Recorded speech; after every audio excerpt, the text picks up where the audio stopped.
Hello everyone. So today we are going to discuss some topics and few points regarding your competitive exam. So it means whatever we are going to discuss today or we are conducting the lecture today, it's all completely based on your competitive exam, right?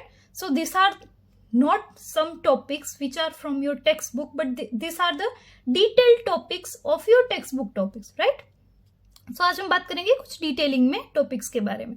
So let's start with the first ever topic of this lecture, that is genetic, or we can say genic or genetic, both, right? Balance theory. So in the case of genic, it means genetics only. So genetically balanced कैसे नई offspring है वो produce होती है. In the case of drosophila we are going to discuss. But कि जैसे कि हम लोग बोलते हैं मेल होते हैं, फीमेल्स होते हैं, देन फर्टाइल, स्टेराइल, राइट. तो ये सब डिफरेंट जो भी केसेस होते हैं वो किस हिसाब से, कौन से जेनेटिक बेसिस के हिसाब से ये बनते हैं, तो उसके बारे में हम कुछ डिस्कस करेंगे आज, ऐसे कुछ डिस्कवरी के बारे में. So obviously as I already told you people that this are not your theoretical questions और टॉपिक्स, राइट. तो इसमें से आपको पूछे जाएंगे सिर्फ एमसीक्यूज ही, बट कैसे पूछे जाएंगे वो हम ये टॉपिक समझने के बाद बात करेंगे, और साथ में मैं बताते जाऊंगी आपको कि किस हिसाब से इसमें से एमसीक्यू से वो पूछे जाते हैं, right. Okay, so let's start. So first of all the scientist name C.B. Bridges proposed genic balance theory for the sex determination in Drosophila. तो ड्रोसोफिला में किस हिसाब से मेल प्रोजेनी, फीमेल प्रोजेनी, फिर देन वो कैसे फर्टाइल होंगे, कैसे वो स्टेराइल होंगे, तो किस हिसाब से ये ड्रोसोफिला में जेनेटिकली चेंजेस होते हैं in their genes and chromosomes, तो उसके बारे में हम बात करेंगे. और ये थियरी है वो किसने प्रपोज की थी, तो ये आपको साइंटिस्ट का नाम है वो एमसीक्यू में पूछा जाता है, याद रखना है, C.B. Bridges. Okay, so according to Bridges, in drosophila Y chromosome is heterochromatic, so it is not active in sex determination. Okay, अब जैसे कि हमें अभी तक पता है, नॉर्मली हम लोग देखते हैं कि फीमेल है तो उसमें एक्स क्रोमोसोम होता है और मेल है तो उसमें XY क्रोमोसोम होता है, ठीक है. But in case of drosophila obviously male में Y क्रोमोसोम होता है, but later we are going to discuss कि Y क्रोमोसोम है वो मेल फर्टिलिटी के लिए रिस्पॉन्सिबल है, क्योंकि जो फर्टिलिटी के लिए रिस्पॉन्सिबल हॉर्मोन्स वगैरह हैं उसके जीन से वो Y क्रोमोसोम है. बट एज अ जेंडर अगर मेल बनना है, then for that kind of genes और for that kind of DNA is present in X chromosome only और ऑटोसोम्स ओनली. सो अगर ऑटोसोम्स प्रेजेंट हैं, जो कि दोनों में होते हैं, मेल में भी होते हैं, फीमेल में भी सेम ही होते हैं, राइट. तो अगर ऑटोसोम्स हैं देन मेल तो प्रोड्यूस होगा, बट वो फर्टाइल नहीं होगा. In the case of drosophila here we are talking कि जो ड्रोसोफिला है उसमें अगर ऑटोसोम्स है, जो कि होंगे ही दोनों में, मेल हो या फीमेल हो, राइट, तो मेल तो बन जाएगा. ड्रोसोफिला मेल तो प्रोजेनी है वो बन जाएगी, उसमें उसको Y क्रोमोसोम की जरूरत नहीं है, क्योंकि मेल बनने के लिए जो भी जीन्स रिस्पॉन्सिबल है वो प्रेजेंट होते हैं ऑटोसोम्स में इन केस ऑफ ड्रोसोफिला, ठीक है. बट Y क्रोमोसोम की कब जरूरत पड़ेगी, मेल फर्टिलिटी के लिए, कि अगर मेल को फर्टाइल होना है, उसको एबल होना है to produce the offsprings, then it must have to have Y chromosome, right. तो ये मेल बनने के लिए Y क्रोमोसोम जरूरी नहीं है ड्रोसोफिला में, उसमें तो ऑटोसोम से भी चल जाएगा. बट अगर उस मेल को फर्टाइल होना है और उसको रिप्रोडक्शन के लिए डेवलप होना है, देन उसको Y क्रोमोसोम की जरूरत पड़ेगी, क्योंकि उसके लिए जो भी रिस्पॉन्सिबल जीन्स हैं वो सारे Y क्रोमोसोम में है. Okay, so let's discuss. So in drosophila sex determination takes place by the sex index ratio, जिसको शॉर्ट में SIR भी बोलते हैं, ठीक है. तो इस हिसाब से कुछ डिफरेंट टाइप की प्रोजेनी से वो बनती है. So what is that? Sex index ratio is number of X chromosomes upon number of set of autosomes, जिसको हम लिख सकते हैं शॉर्ट में X अपॉन A. तो ये आपको फॉर्मूला याद रखना है, जिसके रेशियो के अकॉर्डिंग डिफरेंट प्रोजेनी से वो बनेंगी, जो कि हम अभी डिस्कस करेंगे ही. In Drosophila gene of femaleness is located on X chromosome and gene of maleness is located on autosomes. So here you can see Y chromosome का कोई रोल नहीं है। फीमेल बनने के लिए एक्स क्रोमोसोम चाहिए, मेल बनने के लिए ऑटोसोम से ही चल जाएगा, जो कि दोनों में होते ही है, मेल हो या फीमेल हो। While gene of male fertility is located on Y chromosome. So, Y chromosome plays additional role in spermatogenesis and development of male reproductive organs. So, जैसा कि मैंने अभी आपको बताया कि मेल बनने के लिए तो ड्रोसोफिला में वाई क्रोमोसोम की कोई भी जरूरत नहीं है, बट उसको स्पर्मेटोजेनेसिस यानी कि फॉर्मेशन ऑफ स्पर्म सेल्स यानी फर्टाइल बनने के लिए उसको वाई क्रोमोसोम चाहिए, या तो रिप्रोडक्टिव ऑर्गन को डेवलप करने के लिए वाई क्रोमोसोम की जरूरत होती है ड्रोसोफिला में। ठीक है, so we can say Y chromosome is essential for the production of fertile male. ठीक है, सिर्फ मेल के लिए वाई की जरूरत नहीं है, बट फर्टाइल मेल बनने के लिए उसको वाई क्रोमोसोम की जरूरत रहती है। तो ऐसे कुछ डिफरेंट रेशियोज देखते हैं हम। सो सबसे पहला है sex index ratio is X upon A, जैसे कि हमने ऑलरेडी फॉर्मूला में देख चुका है। सो अब नाउ एक्स अपॉन ए, अगर इसका आंसर है वो सपोज 1 आता है, इसका मतलब 1 कब आएगा, जब दोनों सेम होंगे, यानी number of x chromosome and number of set of autosomes दोनों अगर सिमिलर है तो आंसर क्या आएगा, ऑलवेज 1। तो अगर ये आंसर 1 आता है, एक्स अपॉन ए का रेशियो यानी एक्स क्रोमोसोम अपॉन ऑटोसोम्स का रेशियो 1 आता है, then that progeny would be a female, जिसका कॉम्बिनेशन कुछ ऐसा होगा कि 2 ऑटोसोम्स होंगे और 2 एक्स क्रोमोसोम होंगे। ठीक है, तो यानी सिमिलर हो गया, 2/2 आंसर इज 1, दोनों कैंसिल हो जाएंगे। सो ये प्रोजेनी है वो क्या बनेगी, फ्यूचर में फीमेल बनेगी। ठीक है, तो आपको ये रेशियोज याद रखने हैं कि अगर एक्स अपॉन ए का रेशियो है वो 1 आता है, so which of the following progeny can be produce, तो आंसर आएगा फीमेल। दूसरी प्रोबेबिलिटी देखते हैं हम। So second is x upon A equals to 0.5। तो अगर 0.5 आंसर रहेगा then the progeny would be male. अब मेल है वो 2 तरह के होंगे, आंसर 0.5 ही आएगा, फिर भी 2 तरह के मेल है वो प्रोड्यूस होंगे। किस हिसाब से, तो अगर कुछ ऐसा जीनोटाइप होगा यानी 2a, a means autosomes plus XY, तो देखिए इधर Y क्रोमोसोम प्रेजेंट है तो वो मेल कैसा होगा, फर्टाइल मेल। दूसरी प्रोबेबिलिटी है 2a प्लस X0 यानी ओनली 1 X क्रोमोसोम है, दूसरा कोई भी क्रोमोसोम नहीं है, तो मेल तो बनेगा क्योंकि ऑटोसोम्स है ना प्रेजेंट, तो ऑटोसोम्स होंगे तो हमने अभी देखा कि मेल तो बनेगा, बट वो मेल है वो कैसा होगा, sterile. It means it can not produce the new progenies, it means it can not reproduce, right. So ये मेल है वो स्टराइल होंगे क्योंकि उसमें वाई क्रोमोसोम प्रेजेंट नहीं है। तो दोनों तरह के मेल है वो बनेंगे कब, जब ये एक्स अपॉन ए का रेशियो है वो कितना आएगा, 0.5। थर्ड प्रोबेबिलिटी है X upon A equals to 1.5। 1 है तो फीमेल, 0.5 है तो मेल, इधर आंसर आ रहा है 1.5। सो ये फीमेल का रेशियो 1 था, ठीक है, अभी उससे भी ज्यादा आ रहा है, 1.5 आ रहा है, देन वो प्रोजेनी है वो कैसी बनेगी, तो it is called super female और अ मेटा फीमेल, जो कि होगी Sterlite. So that female also can not reproduce क्योंकि वो स्टराइल होगी। और उसका अगर जीनोटिपिक हम रेशियो देखने जाए तो वो होगा 2a प्लस 3x, इसका मतलब 3/2, तो आंसर क्या आएगा 1.5, क्योंकि उसमें 3x क्रोमोसोम है। 2x क्रोमोसोम होंगे तो वो नॉर्मल रेशियो हो जाएगा क्योंकि 2/2 दोनों कैंसिल हो जाएंगे, तो आंसर 1 आएगा जो कि फीमेल है, normal female, but here answer is 1.5, so that female can be a super female and sterile also, right। Next probability है x अपॉन ए का रेशियो अगर आता है लेस देन 0.5, सिर्फ 0.5 है तो मेल होगा, अब लेस देन 0.5 है तो इट इज सुपर मेल और we can say meta male and it would be a sterile male. Answer होगा 3a plus XY। See Y chromosome तो है बट इधर ऑटोसोम में डिफिकल्टीज है, 2a होने चाहिए, उसकी जगह पे क्या है 3a, ठीक है। तो ये भी क्या, अगर लेस देन 0.5 आंसर है तो वो बनेगा सुपर मेल और मेटा मेल, जो कि नेचर में होगा sterile, it can not produce their new प्रोजेनिस।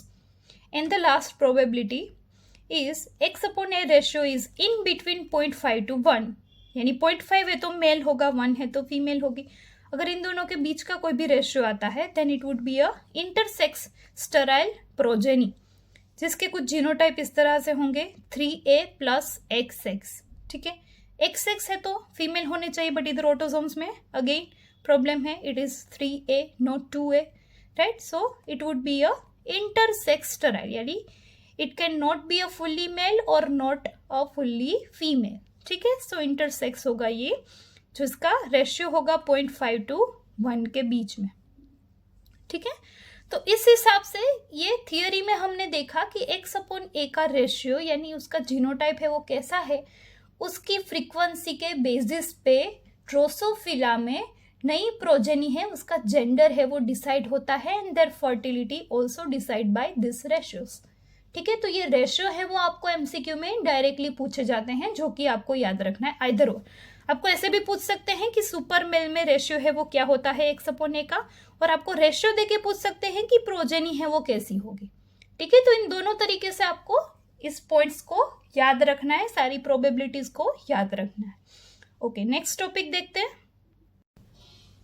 Okay, so the topic is cytological basis of sex identification. Cytological basis में हम बात करेंगे इधर, and this topic can also be called in other way is bar body technique और Lions hypothesis और Lions technique, that is the scientist Lions, और बार body भी उसको कॉमनली जाना जाता है। अब ये है क्या, तो उसके बारे में हम बात करते हैं। So during the interphasic nucleus of human female, it contains 2 X chromosome. So when the interphase is there, the nucleus of female cell contains 2 X chromosomes. Obviously, as we all know कि female में 2 X chromosome होते हैं.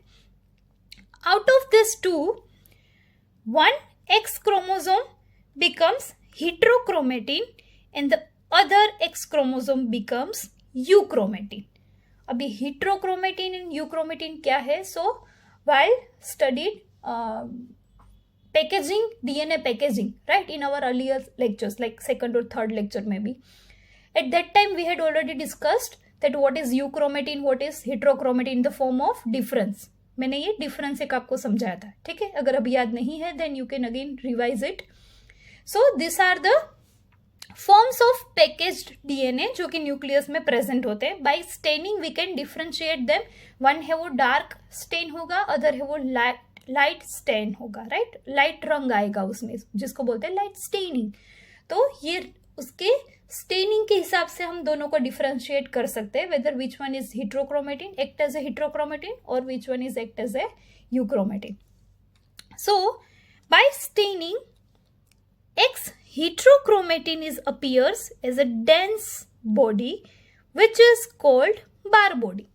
तो जैसे कि 2 X chromosome है, ठीक है, तो दोनों है उसमें से एक X क्रोमोसोम है वो एक्ट करेगा एज हेटेरोक्रोमेटिन और दूसरा है वो एक्ट करेगा एज ए यूक्रोमेटिन।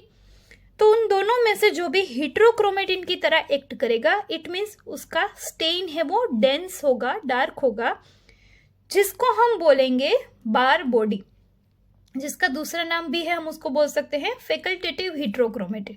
ठीक है, तो अब ये है क्या, बार बॉडी हमने ऐसे डिफरेंशिएट क्यों किया? ठीक है, दोनों एक्स क्रोमोसोम है, सेम ही होने चाहिए, they must be the similar, but क्यों ऐसा अलग अलग स्टेन होते हैं, ऐसा क्या डिफरेंस है उसमें? So here is a formula जो कि आपको स्पेशली एमसीक्यू के लिए याद रखना है। ठीक है, as this topic is also extra, it means your competitive exam based topic है ये, जो कि थियोरी आपको नहीं पूछी जाएगी, बट इसमें एमसीक्यू से वो बहुत ही पूछे जाते हैं। So, number of bar body is equals to number of X chromosome minus 1. तो यानी कि जितने X क्रोमोसोम हैं उससे एक कम होता है ये बार बॉडी। ठीक है, तो जैसे कि फीमेल में कितने X क्रोमोसोम होते हैं? 2. सो 2 - 1, तो फीमेल में बार बॉडी से वो कितने होंगे? ह्यूमन फीमेल में 1, क्योंकि 2 X क्रोमोसोम यानी 2 - 1, तो 1 आंसर आया। तो एक बार बॉडी है वो प्रेजेंट होगा। सो दिस वे कुछ ऐसे एग्जांपल्स हम देखते हैं कि कैसे कितने नंबर में बार बॉडी से वो प्रेजेंट होते हैं। सो पहला जैसे कि मैंने आपको बता दिया, in normal female 2A + XX, it means कि 2 अगर एक्स क्रोमोसोम है तो उसमें बार बॉडी कितने होंगे 1। दूसरा है नॉर्मल मेल, तो मेल का कुछ जेनेटिक रेशियो है वो ऐसा होता है 2a प्लस XY, राइट। तो इसमें एक ही एक्स क्रोमोसोम है, तो अगर हम नंबर ऑफ एक्स क्रोमोसोम -1 करेंगे यानी 1 - 1 तो 0 हो गया। तो इसका मतलब नॉर्मल मेल में बार बॉडी है वो एब्सेंट होगा। थर्ड है टर्नर सिंड्रोम, जिसमें फीमेल होती है बट वो स्टराइल होती है। तो ये एक डिसीज है जिसको बोलते हैं टर्नर सिंड्रोम। ये हम चैप्टर के लास्ट में एंडिंग में सारे डिफरेंट डिसीज पढ़ेंगे, उसमें हम ये भी डिटेल में पढ़ेंगे। अभी के लिए सिर्फ हम ये कैसे डिफ्रेंशिएट होता है बार बॉडी उसके बेसिस पे यहाँ पे हम बात कर रहे हैं। So we are not going to go in this discussion कि सिंड्रोम क्या है, ठीक है, वो पूरा टॉपिक हम अलग से पढ़ेंगे। सो टर्नर सिंड्रोम क्या होता है, जिसमें फीमेल है वो स्टराइल होती है, यानी it can not produce the offspring.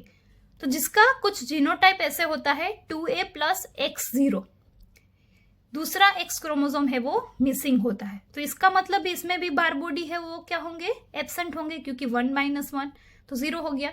So it is a female but still इसमें बार बॉडी है वो एब्सेंट होगा।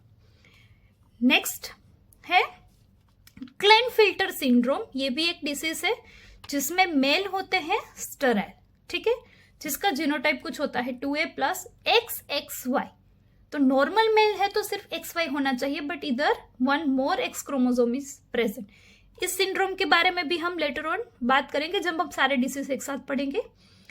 तो इधर आप देख सकते हो कि 2 एक्स क्रोमोसोम है, so the formula was number of x chromosome -1, तो इधर 2 - 1, तो यानी आंसर आया 1। तो इसमें एक बार बॉडी है वो प्रेजेंट होगा। यूजुअली मेल में बार बॉडी प्रेजेंट नहीं होते हैं क्योंकि उसमें एक ही एक्स क्रोमोसोम होता है, but this is a syndromatic condition जिसमें 2 एक्स क्रोमोसोम प्रेजेंट है मेल होने के बावजूद, तो इसमें एक बार बॉडी है वो प्रेजेंट होता है। तो इस हिसाब से आपको इस बार बॉडी के बेसिस पे एमसीक्यू से वो पूछे जाएंगे। आपको कोई भी नंबर ऑफ एक्स क्रोमोसोम बता दे कि suppose there is 6 X chromosome, then what are the number of Barr bodies in that particular species.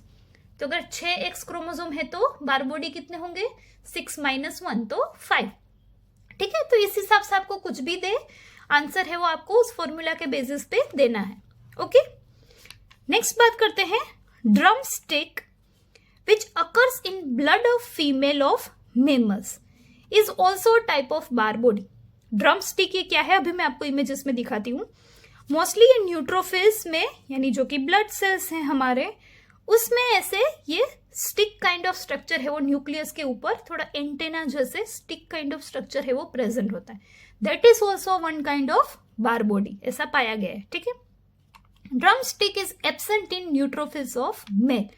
Normally ये ड्रम स्टिक किस पे पाए जाते हैं, यानी ऐसा शेप का न्यूक्लियस है न्यूट्रोफिल्स का, वो मोस्टली फीमेल के ब्लड सेल्स में पाया जाता है, फीमेल के न्यूट्रोफिल्स में पाया जाता है, जबकि मेल के न्यूट्रोफिल्स में ये ड्रम स्टिक है वो एब्सेंट होते हैं, ठीक है। अभी मैं नेक्स्ट इमेजेस में आपको दिखा रही हूँ ताकि आपको ज्यादा अच्छे से पता चलेगा कि हम ये ड्रम स्टिक की बात कर रहे हैं वो है क्या।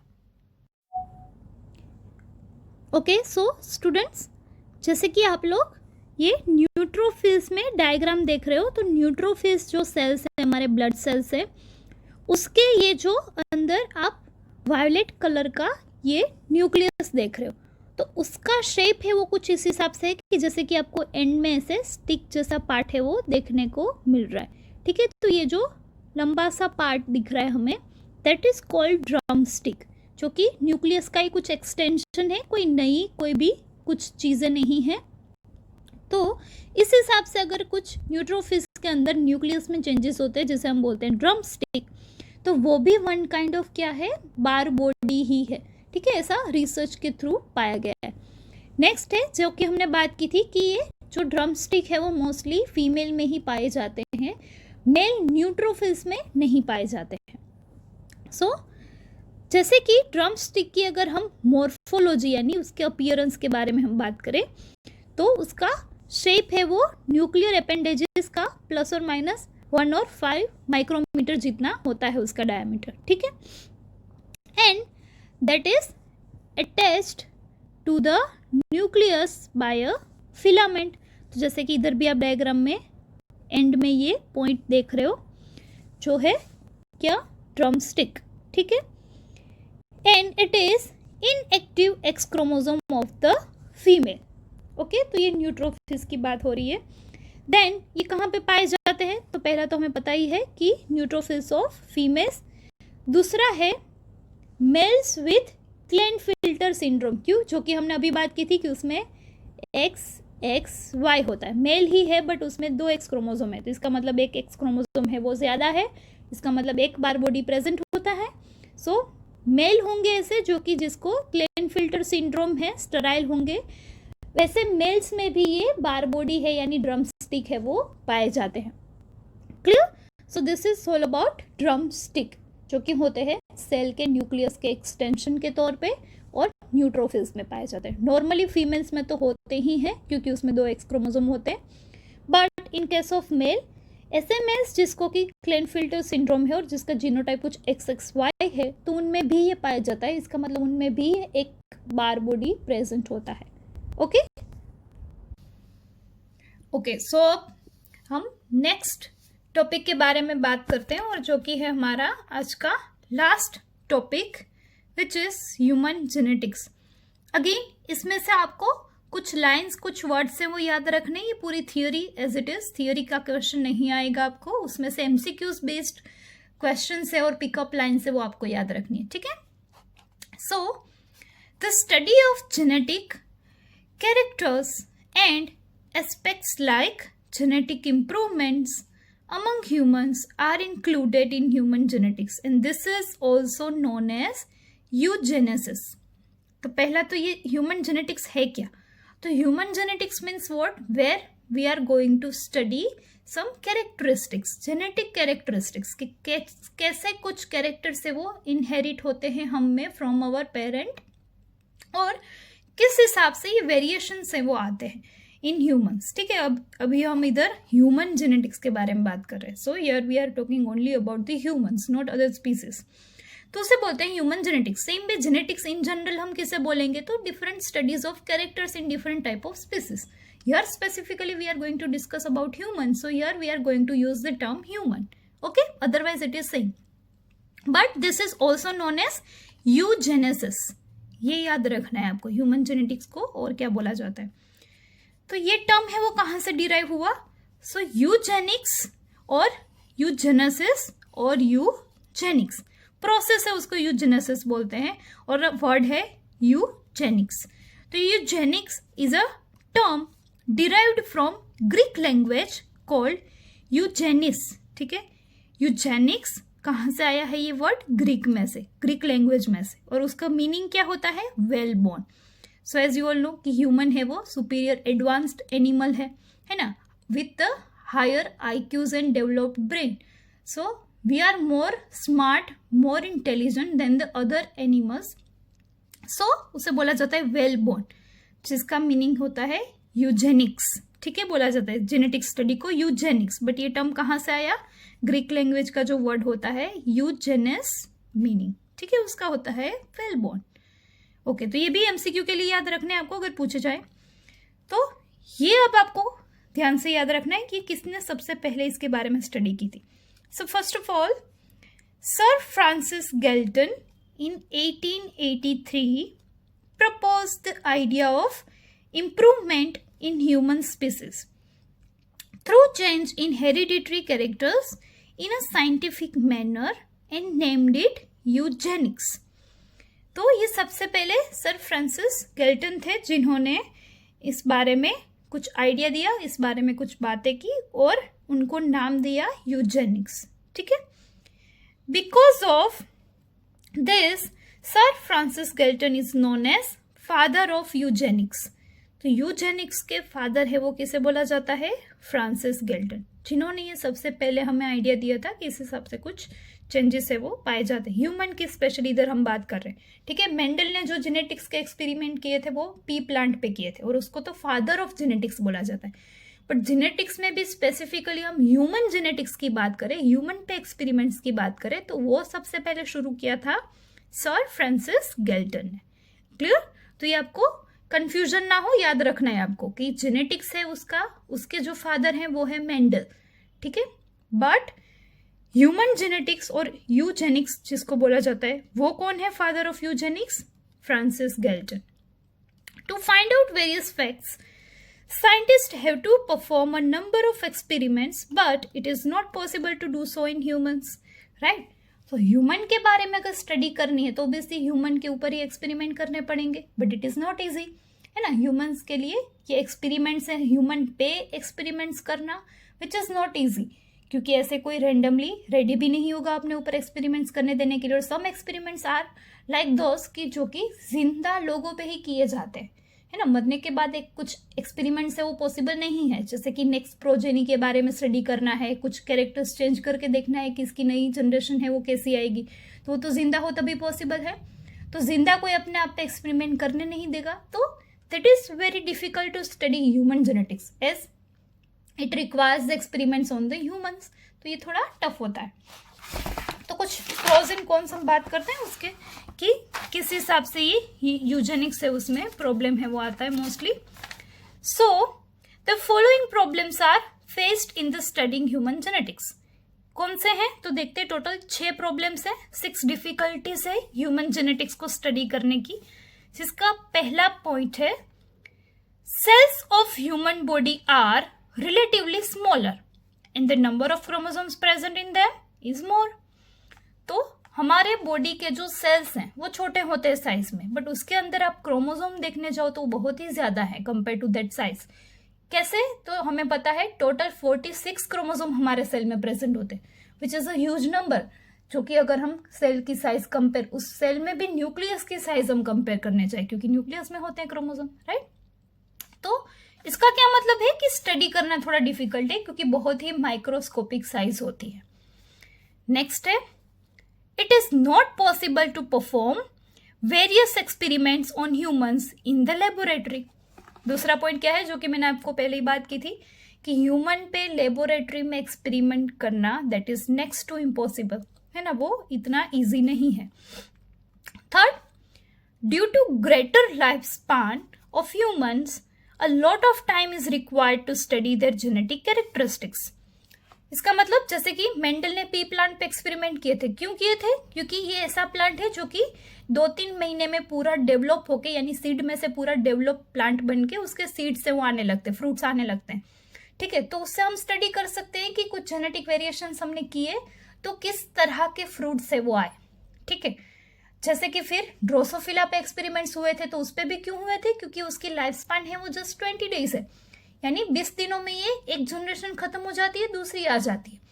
तो अगर जेनेटिक वेरिएशन कैरेक्टर्स है वो स्टडी करने हैं तो हम लोग इजीली 2-3 जनरेशंस को स्टडी कर पाते हैं कि क्या चेंजेस आए हेरिडिटी में. But in case of humans our life span is very long, right. तो एक नई जनरेशन आने में कम से कम, जबकि एक तो पहले तो एडल्ट होने के बाद उसकी नई जनरेशन आएगी, सो मिनिमम 30 ईयर्स लगते हैं दूसरी जनरेशन को देखने के लिए कि क्या वेरिएशंस आए. ओके, तो ये 30 years it means it is a very huge duration, right. उसमें भी अगर हमें 3 जनरेशंस तक अगर स्टडी करनी है then it will take probably 100 years, है ना, 3 जनरेशन को स्टडी करनी. तो उतनी स्टडी में तो जो साइंटिस्ट ये रिसर्च कर रहे हैं वो भी तो 100 ईयर्स तक कैपेबल नहीं होंगे स्टडी करने के लिए. तो इसका मतलब ये जो पूरा प्रोटोकॉल है, पूरी स्टडी है, एक मेथड होती है, वो कंप्लीटली कोई एक पर्सन है वो या और कुछ ग्रुप ऑफ पर्सन है वो हैंडल नहीं कर सकते हैं. उसमें भी जनरेशन चेंज हो जाएगी साइंटिस्ट की भी, क्योंकि पूरा एक रिसर्च, ये जो मेथडोलॉजी है 3 जनरेशंस की, उसमें तो 100 ईयर्स लग जाते हैं.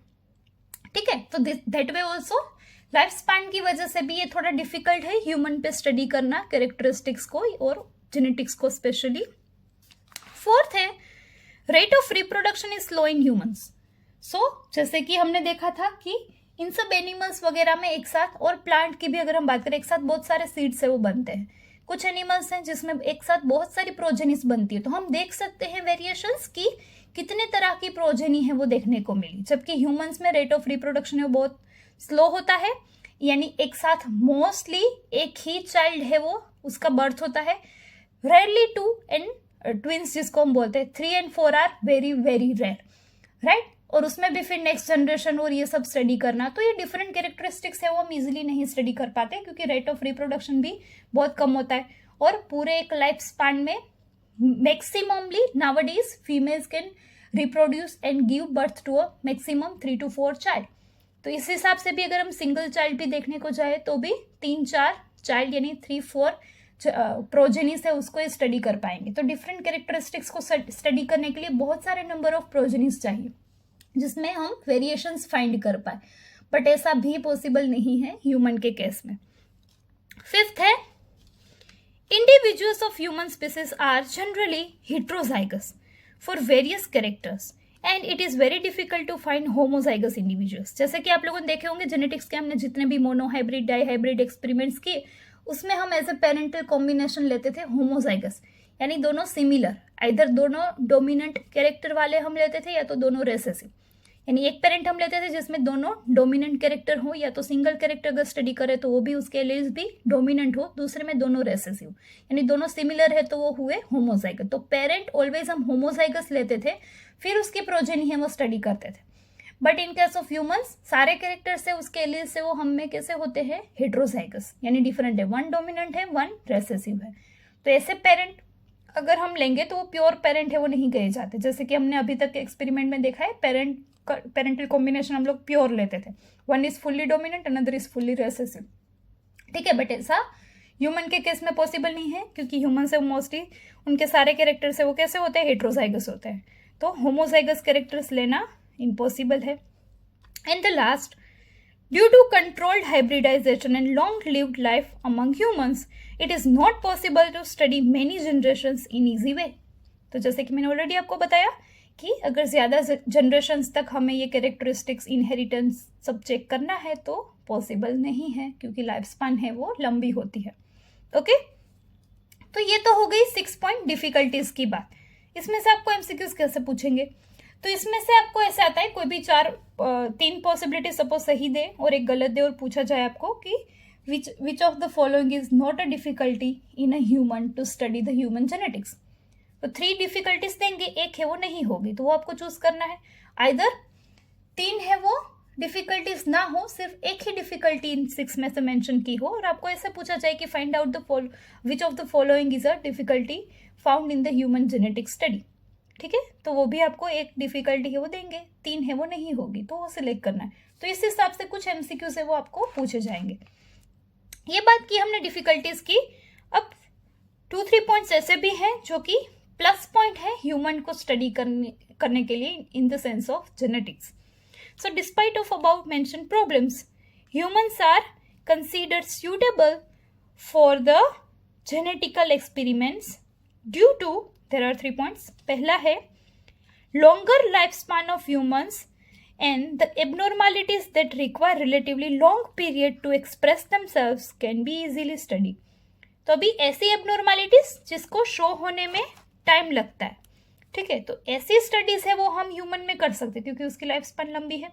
जैसे कि कुछ एबनॉर्मैलिटीज होती है, यानी वो जीन्स तो पहले से ही सेल्स में प्रेजेंट है बट वो एक्सप्रेस होने के लिए मान लो उनमें 10 साल लग जाते हैं, धीरे धीरे वो एक्सप्रेस होते हैं, ठीक है। तो ऐसे जीन्स की स्टडी करनी है अगर, तो ऐसी स्पीसीज कोई भी चाहिए जिसकी लाइफ स्पैन लंबी हो, क्योंकि अगर 1 साल में वो मर जाए ऐसी स्पीसीज हो तो उसमें 10 साल के बाद एक्सप्रेस होने वाले जीन्स हम कैसे स्टडी करेंगे, है ना। तो ऐसे जीन्स और ऐसी कुछ कैरेक्टरिस्टिक्स जो कि लेटर ऑन लाइफ में एक्सप्रेस होती है उसको स्टडी करने के लिए human is the best model, right. दूसरा पॉइंट है by pedigree study and analysis of families many genetic characters of men can be traced out। अब दूसरा क्या है, जैसे कि हम लोग फैमिली ट्रीज बनाते हैं, लाइक सेम वे हम फैमिली स्टडी करनी है अगर, तो ऐसे कुछ हम स्टडीज करेंगे डिफरेंट जनरेशन्स की, तो उससे हमें पता लगेगा कि कुछ कुछ ऐसे कैरेक्टर्स होते हैं जो कि पास आउट हुए होते हैं फ्रॉम द हेरिडिटरी, यानी फ्रॉम द अवर एंसेस्टर्स। तो ये स्टडी करने के लिए ह्यूमन मॉडल है वो अगेन ईजी है, इजी होता है उसमें ये स्टडी करना। ये पेडिग्री चार्ट हम बना के देख सकते हैं जेनेटिक एबनॉर्मैलिटीज की, कैसे हमारी फैमिली में अगर कुछ ऐसी हिस्ट्रीज है कुछ जेनेटिक डिसीज की तो कैसे हमारे फादर्स के फादर्स को ऐसे कुछ हुआ होगा और then after 2 generation it again expressed. तो हम ये कुछ कैरेक्टर्स है वो स्टडी कर सकते हैं, जेनेटिक एबनॉर्मैलिटीज है, खामियां हैं जो कि हम बोलते हैं, उसको हम स्टडी कर सकते हैं with the help of pedigree charts. ये नेक्स्ट टॉपिक है आपका, नेक्स्ट लेक्चर में हम पूरा स्टडी करने वाले हैं पेडिग्री चार्ट के बारे में जो कि आपके टेक्स्ट बुक की थियरी है, राइट। तो वो हम डिटेल में देखेंगे नेक्स्ट लेक्चर में। So this way also we can study human genetics in a very good or very great way in the humans. Okay, and the last point है to study many diseases like hemophilia, color blindness, etc. and intelligent quotient जिसको हम IQ बोलते हैं, humans are more preferable than any other organisms. तो कुछ ऐसे disease जैसे कि होते हैं हीमोफीलिया, कलर ब्लाइंडनेस, ये भी डिसीज हम पढ़ेंगे लेक्चर के एंड में, लास्ट में सारे डिसीज के साथ. और आईक्यू की अगर स्टडी करनी है तो इन सब रिसर्चेस में ह्यूमन से वो बेस्ट ऑर्गेनिजम्स होते हैं, क्योंकि उसमें अच्छे से ये सारे एक्सप्रेशन से वो स्टडी किए जा सकते हैं. Okay, so 6 are the problems of the genetics जो कि हम स्टडी ह्यूमन में नहीं कर सकते हैं, but there are also 3 plus points जो कि हम ह्यूमंस में स्टडी करने के लिए अच्छे होते हैं. Okay, so this is all about today's lecture. So in that we learned about some genetic theory in Drosophila, in humans also, right? और उसके बेसिस पे आपको MCQs कैसे पूछे जाएंगे जो कि मैंने ऑलरेडी आपको मेंशन कर दिया है. ठीक है, तो आज का पूरा लेक्चर था हमारा वो कॉम्पिटिटिव एग्जाम के बेस्ड ही था. अगेन नेक्स्ट लेक्चर में हम कुछ और पॉइंट्स की बात करेंगे, some extra points also and some theoretical points also. Okay.